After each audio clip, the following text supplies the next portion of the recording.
Evolusi gladiator di Kekaisaran Romawi, dari ritual pemakaman ke hiburan mematikan.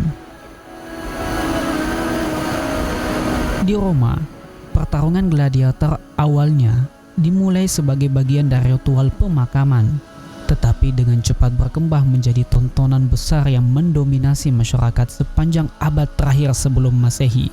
Popularitasnya yang meningkat terlihat dari jumlah gladiator yang terus bertambah dalam setiap munus atau pertunjukan yang digelar.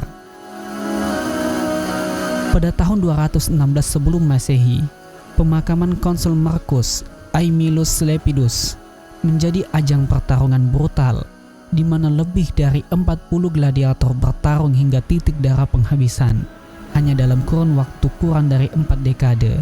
Pada tahun 183 sebelum Masehi, skala pertarungan semakin besar ketika 120 gladiator bertempur selama 3 hari penuh untuk menghormati negarawan Publius Licinius, seperti halnya pembagian daging dan anggur yang menjadi bagian dari upacara. Pertarungan berdarah ini dirancang untuk memamerkan kekuatan dan status keluarga yang meninggal kepada publik. Pada awalnya, pertarungan gladiator dipentaskan di Forum Boarium, pasar ternak Roma yang hanya menawarkan fasilitas sederhana bagi penonton. Namun seiring dengan meningkatnya skala dan popularitas pertunjukan, arena pertarungan dipindahkan ke Forum Romanum yang lebih besar. Di lokasi baru ini, tribun kayu didirikan untuk menampung jumlah penonton yang semakin membludak, menunjukkan besar daya tarik hiburan ini di mata masyarakat. Transformasi yang terjadi pada gladiator itu sendiri.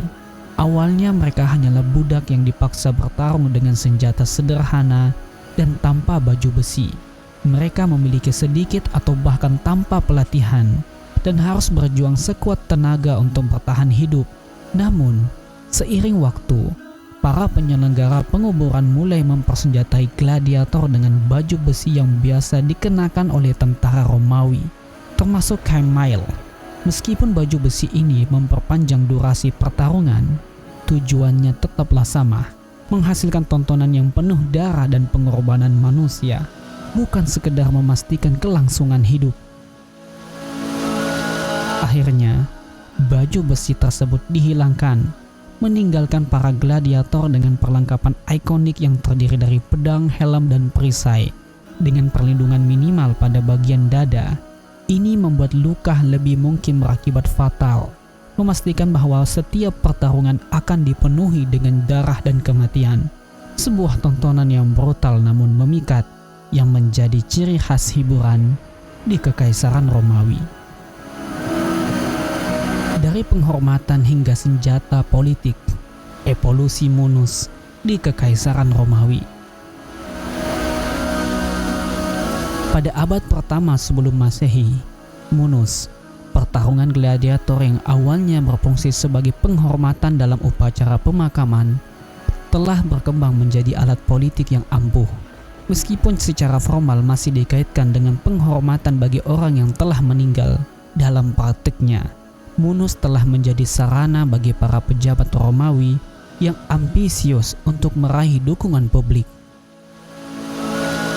Salah satu contoh paling terkenal adalah Julius Caesar yang tahun 65 sebelum Masehi mengadakan sebuah munus megah untuk mengenang ayahnya yang telah meninggal 2 dekade sebelumnya. Namun, ini bukan sekedar acara pemakaman. Ini adalah pernyataan kekuatan politik. Caesar mengumpulkan 640 gladiator yang dipersenjatai dengan baju besi dari perak murni, menciptakan tontonan yang begitu memukau hingga tak seorang pun bisa melupakannya. 2 dekade kemudian, ketika putrinya yang telah meninggal hampir 10 tahun sebelumnya menjadi alasan resmi, Caesar kembali menggelar munus lain yang tak kalah megah.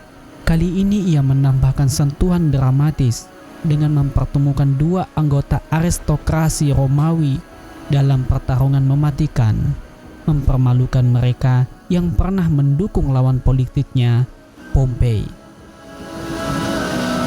Namun, Di balik gemerlap dan kekejaman Munus ini, intrik politik terus berputar.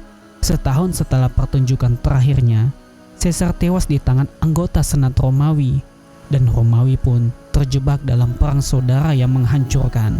Ketika kekuasaan kekaisaran mulai mencengkram Roma, para kaisar melarang penyelenggaraan Munus oleh individu tanpa izin tertulis, mengalihkan kontrol pertarungan gladiator sepenuhnya ke tangan negara. Namun, larangan ini tidak mengakhiri pertarungan gladiator.